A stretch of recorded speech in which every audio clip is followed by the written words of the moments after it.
Hi నేను సతీష్. 4 టాస్క్లు అయ్యాయి. ఫైనల్లీ ఒక టాస్క్ ముగిసిన తర్వాత డబ్బులు పంచాల్సి వచ్చేటప్పటికి ఎంత అన్ఫైర్ ఫేవరిజం జరుగుతుందనడానికి ఇది ఒక ఉదాహరణ. కష్టపడిన వాళ్ళకి అన్ని టాస్కులు ఆడినోడికి ఏమో ఆయనోడితో ఆయన కళ్యాణ్ చెప్పినట్టుగా ఆడు తిరిగి నేనే ఎదవైపోయినని ఆయన బాధపడతా ఉన్నాడు. ఎందుకంటే ఫేవరిజం లేకపోవడం వల్ల కష్టపడినా సరే ఫలితం దక్కల. ఫేవరిజం ఉంటే ఏమీ ఆడినా ఆడకపోయినా పెద్దగా గెలిచలేకపోయినా దొంగతనం వల్ల కొంత డబ్బులు సంపాదించుకున్నా కానీ ఫేవరిజం ఎవరో ఒకరు సపోర్ట్ ఉంటే ఇట్లాగే ఉంటుంది. టాస్క్లో ఎక్కువ మనీ ఇచ్చేస్తే ఎట్లాగే ఉంటుంది. సేఫ్ గేమ్ ఆడడం వల్ల మిగతా వాళ్ళకి అన్యాయం జరుగుతూ ఉంటుంది కదా. ఎగ్జాక్ట్గా వాళ్ళు ఎవరైతే వైల్డ్ కార్డులు వచ్చేటప్పుడు ఆయాషా కావచ్చు, ఇంకా కంటెస్టెంట్ వాళ్ళు ఏదైతే చెప్పారో ఫేవరిజం రమ్య కూడా చెప్పినట్టుగా ప్రతి టాస్క్లో జరిగింది. ఈ టాస్క్లు కూడా ఈ ఓవరాల్కి దొంగల టాస్క్లు కూడా అదే జరిగింది ఫైనల్గా. ఎందుకు ఏంటనేది కూడా మాట్లాడుకుందాం, బ్రీఫ్గా చెప్పేసుకుందాం. మాధురి తన సేఫ్ గేమ్లో భాగంగా ఒక పిల్లర్లాగా బ్యాక్ బోన్ లాగా నిలబడిపోదా అందరికీ అన్యాయం చేసేద్దామని ఎంత దారుణంగా గేమ్ ఆడిందంటే ఇలాంటి వాళ్ళకి టిట్ ఫర్ ట్యాట్ అంటారు కదా. అట్లాగే బిగ్ బాస్ కూడా నాకు తెలిసినంత వరకు ఒక అప్డేట్ ప్రకారం బిగ్ బాస్ కూడా టిట్ ఫర్ ట్యాట్ ప్రకారం ఆవిడ కూడా జలక్ ఇచ్చాడంట. సో మరి తప్పే లేదనిపించింది. ఓవరాల్గా మొత్తం అనలైజ్ చూసాక మీకేమనిపించిందో ఖచ్చితంగా మెసేజ్ పెట్టండి. జెన్యూన్ రివ్యూస్ మాత్రం జర్నలిస్ట్ సతీష్ అండ్ న్యూస్ బోర్డ్లో ఉంటాయి. ఎవరికో పిఆర్ ఎక్కువగా ఉంది, వాళ్ళు ఏదో బెదిరించేస్తారు, ఇట్లాంటికి భయపడేది ఉండదు, కాంప్రమైజ్ అయ్యేదే ఉండదు, ఎవరికి ఇన్ఫ్లుయెన్స్ అయ్యేదే ఉండదు. ఉన్నది ఉన్నట్టే కొండ బద్దలు కొట్టినట్టు మాట్లాడదాం. నేను లైవ్లో చూసింది నేను చెబుతాను. మీరు ఓవరాల్గా గమనించాక మీరు కూడా లైవ్ చూస్తారు కదా, అట్టగే నా ఒపీనియన్ విన్నాక అప్పుడు మీకేమనిపించింది కూడా చెప్పండి. ఇక్కడ ఏమవుతుందంటే సరే ఈ వాటర్ నోట్లో హ్యూమన్ ఫౌంటైన్ అని చెప్పి నోట్లో వాటర్ పోసి ఉఫ్ అంటూ స్ప్రే చేయాలి దూరంగా. ఎవరు ఎక్కువ చేస్తే డిస్టెన్సే మ్యాటర్. అక్కడ ఎవరు ఎంత ఒక డ్రాప్ అయినా క్వాంటిటీ మ్యాటర్ కాదు. ఒక డ్రాప్ వేశారో లేకపోతే 10 డ్రాప్స్ వేశారో, ఎక్కువ నీళ్ళు ఉమ్మేశారో, స్ప్రే చేశారంటే కాదు. ఎంత దూరంగా ఒక్క చుక్క పడినా చాలు, అదే కౌంట్. దీనికి 1000 రూపీస్ పెట్టాడు. ఈ టీం నుంచి మాధురి టీం నుంచి 5, ఆ టీం నుంచి 5 అంటే రీతు ఆయేష్ ఒక రౌండ్లో, కళ్యాణ్ అండ్ రాము రాధుడు ఒక రౌండ్లో, సుమన్ అండ్ గౌరవ్ ఒక రౌండ్లో, నిఖిల్తో పాటు ఇంకొక రౌండ్లో, అట్లాగే ఎమాన్యుయల్ అండ్ డీమోన్ ఇట్లా ఆడారు. సో ఫైనల్ ఏంటంటే ఇక్కడ కొద్దిగా లొల్లి అవుతుంది, గొడవ అయినా సరే ఫైనల్గా సంజన టీమే గెలిచింది. సరే సంజన టీం ఏంటంటే వచ్చిన డబ్బులు కూడా టాస్క్లు ఆడిన వాళ్ళందరికీ ఇప్పుడు వాళ్ళు ఏంటి మడ్ టాస్క్ గెలిచారు, అందులో 5,000, అట్లాగే ఈ టాస్క్లకు 1,000 రూపాయలు వచ్చాయి. పోగొట్టుకునేది 10,000. బట్ వాళ్ళకి ఇప్పటికే తెలియట్లేదు. ఇందాక ఎమాన్యుయల్ చెబితేనే తెలిసింది వాళ్ళకి పోగొట్టుకునేది 10,000 రా బాబు మీరని. సంజన వాళ్ళు అంత నిర్లక్ష్యంగా ఆడారు కనుక 6,000 అని ఫస్ట్ ఏమో 2,000 అనుకున్నారు, ఇందాకటి వరకు 6,000 అనుకున్నారు. ఇప్పుడేమో ఏంటి వాళ్ళకి ఎక్కడికి తనూజకి అంత డబ్బులు ఎక్కడి నుంచి వచ్చాయని లెక్కలేసుకున్నాక ఒక ఆమెకి 7,500 వచ్చిందంటే అప్పుడు షాక్ అయ్యి తర్వాత ఫైనల్గా రివీల్ అయింది ఏంటంటే వాళ్ళు పోగొట్టుకునేది 10,000 ఎమాన్యుయల్ చెప్పాక తెలుసుకున్నారు. సరే అది పక్కన పెడితే ఎటు పోగొట్టుకున్నారు కనుక ఈ 2 టాస్కులు, ఒక టాస్క్లో 5,000, ఇంకో టాస్క్లో 1,000 వస్తే ఈ 6,000 ఆవిడ అందరికీ ఈక్వల్గా కూర్చోబెట్టి సమానంగా పనిచేసింది సంజన. అంటే ఆడిన వాళ్ళకి కొద్దిగా ఎక్కువ ప్రయారిటీ అన్నారు కదా, ఆ కాస్త ప్రయారిటీ ఇచ్చుకుంటే మిగతా అందరికి మ్యాక్సిమం అందరికి ఎవరికి ఫేవరిజం చూపించుకోవాలి. నీకు ఎక్కువ ఇస్తాను, నాకు ఎక్కువ ఇస్తానని చెప్పలేదు. వాస్తవానికి ఈవిడ మీద ఫస్ట్ అంతా ఆ సంజన ఎవరు నమ్మేరలే, ఆవిడ ఎట్లా చేస్తుంది, మోసం చేస్తుంది, అట్లా ఇట్లా అనేది సోది కబుర్లు అని చెప్పిన మాదిరి ఫైనల్గా ఆవిడే మోసం చేసింది. ఎవరిని మోసం చేసింది? తన టీంనే మోసం చేసింది. సరే ఇక్కడ వీళ్ళ టీంలో ఫస్ట్ సంజన స్కోర్ చూసుకుంటే రమ్యకు 0 ఉంది, రాముకు 0 ఉంది. ఎందుకంటే వీళ్ళు ఎటు ఓడిపోతాం కదా, తక్కువ అమౌంట్ ఉండి ఎందుకులే అని చెప్పేసి రాము ఏమో నిఖిల్కి ఇచ్చుకున్నాడు, రమ్య ఏమో డీమోన్కి ఇట్లా ఇచ్చుకున్నారు. ఆయేష దగ్గర 800 ఉంటాయి, గౌరవ్ దగ్గర ఏమో 1300 ఉంటాయి. ఇతడు మడ్ టాస్క్, చెప్పుల టాస్క్, వాటర్ టాస్క్ 3 టాస్క్లు ఆడాడు. చెప్పుల టాస్క్లో 0 వచ్చింది కదా. మొత్తానికి మడ్ టాస్క్లో ఆడడం వల్ల కొద్దిగా ఎక్కువ వస్తుందానికి షేర్ లెక్క అయితే వచ్చింది, ఒక 500 ఇట్లా. అట్లాగే నిఖిల్కి ఏంటి 2,100 ఉంటాయి. వాటర్ టాస్క్, చెప్పుల టాస్క్ రాము ఇచ్చేసింది కలిపి. చెప్పుల టాస్క్లో పర్వాలేదు మంచి స్కోరేజ్ చేసింది, వాటర్ టాస్క్ లాస్ట్ ఆడాడు కదా. సో ఇతనికైతే 2,100 ఉన్నాయి. అట్లాగే డీమోన్ 2,100 ఉంటాయి ఇతని దగ్గర కూడా చెప్పినట్టుగా. ఇతనైతే 4 సోడాల టాస్క్ ఆడాడు, చెప్పుల టాస్క్లో 0 వచ్చిన సోడాల టాస్క్ బాగా ఆడాడు, మడ్ టాస్క్ గెలిపించాడంటే ఆయన దగ్గర క్రెడిట్. ఇట్లాగే లాస్ట్లో వాటర్ టాస్క్ కూడా ఆడాడు. అయితే సంజన ఏంటంటే ఇంకొక 1,000 రూపీస్ ఉంది, బ్యాంక్ ఉండాలి కదా, లాస్ట్లో అది కూడా అందరికీ పనిచేస్తా, ఈక్వల్గా పనిచేస్తాను, ప్రస్తుతానికి ఉంచుదా ఏదైనా ఇంకా టాస్క్ కొనసాగుతుంది కదా అని లేక చెప్పింది. ఇది ఈవిడి వరకు అయితే వాళ్ళకి ఎవరికి అసంతృప్తి లేదు, ఎవరికి అన్యాయం జరగలేదు. అంతా ఫెయిర్గా ట్రాన్స్పరెన్సీతో ఆ టాస్క్లో ఓడినా గెలిచినా పక్కన పెట్టి మెయిన్ ఏంటంటే పార్టిసిపేషన్ చేసిన ఆడిన వాళ్ళకి ప్రయారిటీ అనుకున్నారు. మరి ఓడిపోతే ఇంకేముంది, పాయింట్స్ రావు కదా, మనీ కూడా రాదు కదా. గెలిచిన దానికి మరి వాళ్ళ ఎఫర్ట్స్ని గుర్తించి వాళ్ళు మంచిగానే షేర్ చేసుకున్నారు, పంచాయతీ లేకపోయి. బట్ మాధురి టీంలో ఏం జరిగిందంటే ఓవరాల్గా టాస్క్లన్నీ అయిపోయిన తర్వాత రీతు చౌదరికి 2,580 వస్తే, సాయికి ఏమో 2,810 వస్తే, ఎమాన్యుయల్కి 3,100 వస్తే, తనుజకు 300 ఇచ్చిందంట, 3,400. ఆయన ఏంటి సోడాల టాస్క్, ఈ బురద టాస్క్ అయితే ఆడాడు కదా. అట్లాగే కళ్యాణ్కి ఏంటంటే 3140 ఉంటాయి. ఇతను సోడాల టాస్క్ ఆడాడు, చెప్పుల టాస్క్లో బాగా ఆడాడు, మడ్ టాస్క్ ఆడాడు, వాటర్ టాస్క్ 4 ఆడాడు. ఆ fun task panipuri coffee task కలుపుకుంటూ ఆ ఫన్ టాస్క్ని కలుపుకుంటూ అన్నింటిలో పార్టిసిపేషన్ చేశాడు, కీ రోల్ ప్లే చేశాడు. వాళ్ళ టీంలో రైట్ హ్యాండ్ లాగే మాధురికి ఉన్నాడు, చక్కగా ఆడాడు. ఇక సరే సుమన్ శెట్టికి ఏంటంటే 3150 ఉన్నాయి. టాస్కులు ఆడకపోయినా ఆవిడ ఒక 2000, అంటే ఇదంతా నేను చెబుతున్నది మాధురి ఇంక పంచకముందు, పంచిన తర్వాత కూడా ఒక 350 ఎంత ఇచ్చినట్టుంది. ఫైనల్గా 3500 అయ్యింది.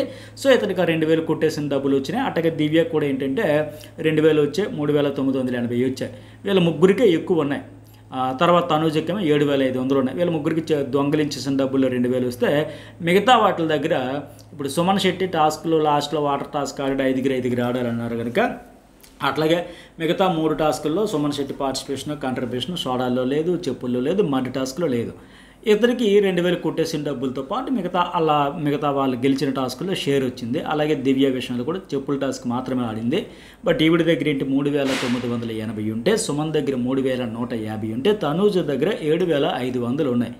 ఇక్కడ మాధురి ఏం చేసిందంటే ఆవిడికి బిగ్ బాస్ ఇచ్చిన 10,000, అలాగే సోడాల టాస్క్లో వచ్చిన 2000 కావచ్చు, చెప్పుల టాస్క్లో వచ్చిన బోనస్ కావచ్చు, ఇవన్నీ అలాగే దొంగతనం డబ్బుల్లో 3900 ఇస్తే నాకు 2000 వాళ్ళు 1000 తీసుకున్నారు, 3000 తీసుకున్నారు, నాకు 3000 ఇచ్చింది చెప్పింది. అక్కడికి 900 ఎక్కేసింది. వాస్తవానికి వచ్చిన డబ్బులు ఎక్కువే. ఈ డబ్బులన్నీ పెంచుకొని ఏం చెప్పింది ఆవిడ ఫస్ట్ నుంచి అందరూ అడిగేటప్పుడు ఏం చెప్పింది, అందరికీ ఈక్వల్గా పంచుతాను, ఆడిన వాళ్ళకి 60% ఇద్దాం, మిగతా డబ్బులు కూడా నా దగ్గర ఉన్నవన్నీ కలిపి ఈక్వల్గా పంచుతా. నేనేంటంటే ఎక్కువ మంది గ్యాంగ్స్టర్స్ ఉంటే నేను కంటెంటర్ అవుతా, నాకు అది చాలు, మీకు అందరికీ పంచుతా, అందరూ తీసుకోవచ్చు పదే చెప్పి ఇప్పుడు ఏంటంటే తనూజకి ఏకంగా 3000కు పైగా ఇచ్చేసింది. ఆ తర్వాత దివ్య కూడా ఎక్కువ అమౌంట్ ఇచ్చేసింది. ఇది అన్ఫెయిర్ కదా, ఇది కరెక్ట్ కాదు కదా.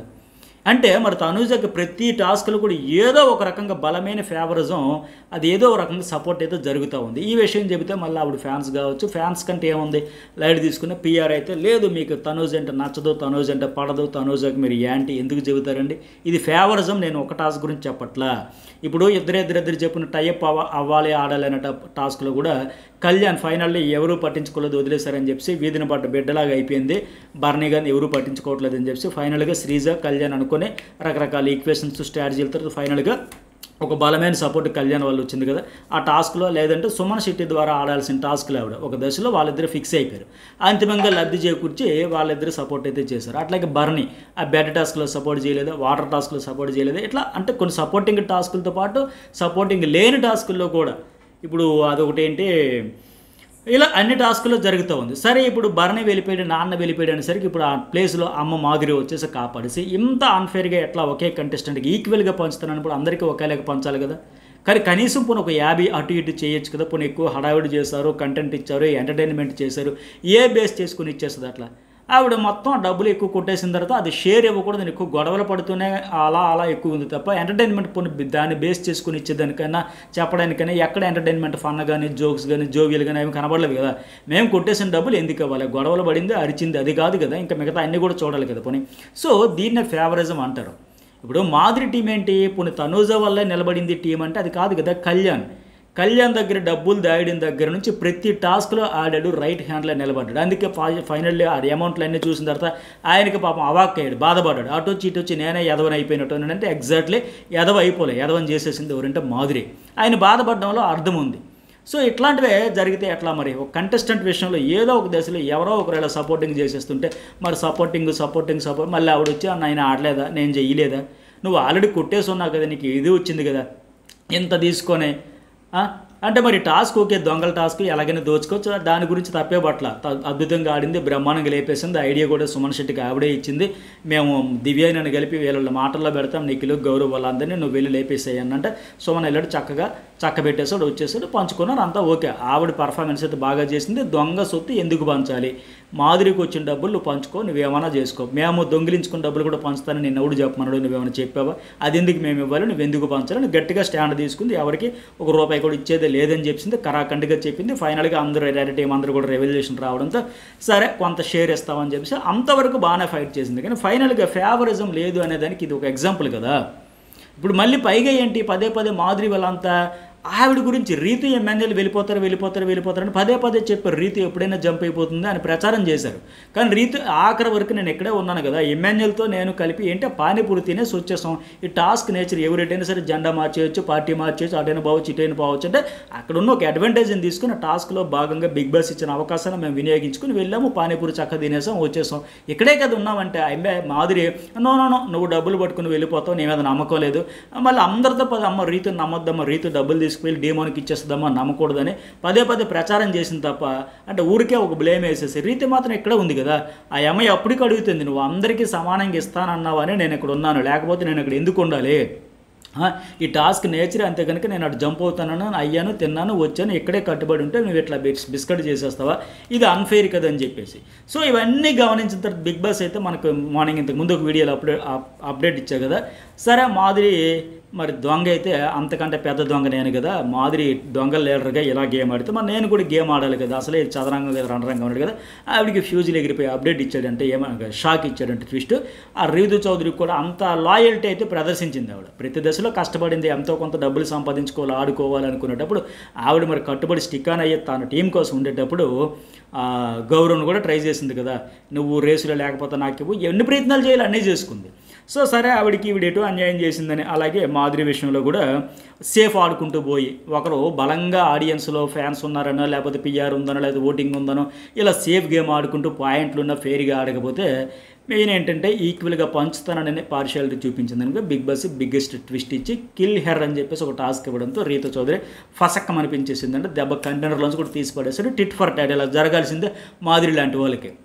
సరే ఓవరాల్గా మరి ఆ మాదిరి డబ్బుల పంపకాల్లో ఈక్వాలిటీ చూపించిందా, పార్షియాలిటీ చూపించిందా, దీన్ని ఫేవరిజం అంటారా కాదంటారా, మీరేమంటారు? ఓపెన్గా ఫెయిర్గా ట్రాన్స్పరెన్సీతో ఒక షోకి ఫ్యాన్స్గా మాత్రమే మెసేజ్ పెట్టండి.